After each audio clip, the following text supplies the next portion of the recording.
I'm currently in crafting chaos mode because I have 6 whips to share for Whip Wednesday. Okay, first off, I have my finished scrappy little bandana from last week. I'm really happy with the overall shape of it. I did take the dimensions from the Sandy Liang scarf that I was inspired by, and I think it's a little small for my taste. So after I weave in the ends, I'll block it, and I'm going to try to stretch out these ends a little bit. But as is on my next version, I already know I'm going to knit it a little bit longer. Last week, I had lost yarn chicken, so I had another very similar brown, and I spliced it in. And honestly, I feel like unless you know what you're looking for, you can't even see it. Next up, I have the secret whip that I can finally share. This is in a brand new colorway of woolfolk far, which I was gifted for this test knit. And isn't it so scrumptiously beautiful? I just have been loving a bright red this year. This yarn is very squishy and soft to knit with. I love this detail on the sweater. So it has like a slanted neck opening. The next step is for me to put in the double knit button band before I can finally join in the round. Also, I generally hate doing a tubular cast on, but it just looks so clean and crisp, especially when you have a pattern like this where you're going directly into a ribbing pattern. Last week was my birthday, so I treated myself to a cast on with this Noro yarn, and then I haven't knit on it since. We'll see if I get it done before summer ends. My last knitting whip is my Avenue tee. I kind of have to force myself not to work on this because this is my only plain stockinette project. So I've been saving it for basically if I go to the movies or if I'm hanging out with family and friends and I just need like a mindless project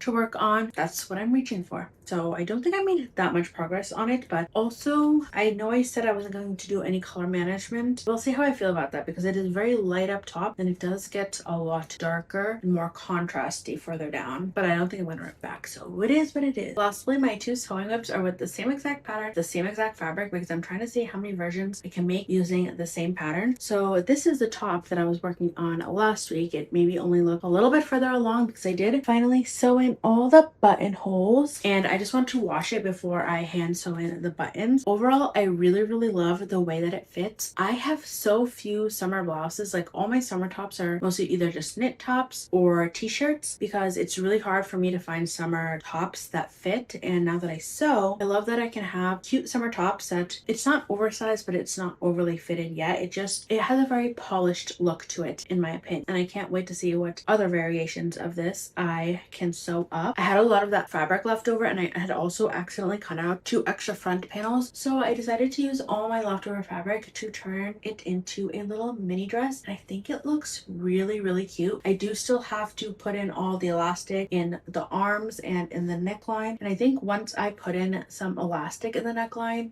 scrunchiness, the scraggliness of it will be hopefully a little bit less noticeable. And I can't believe I was able to get a top, a pair of pants, and a whole dress out of one thrifted bedsheet.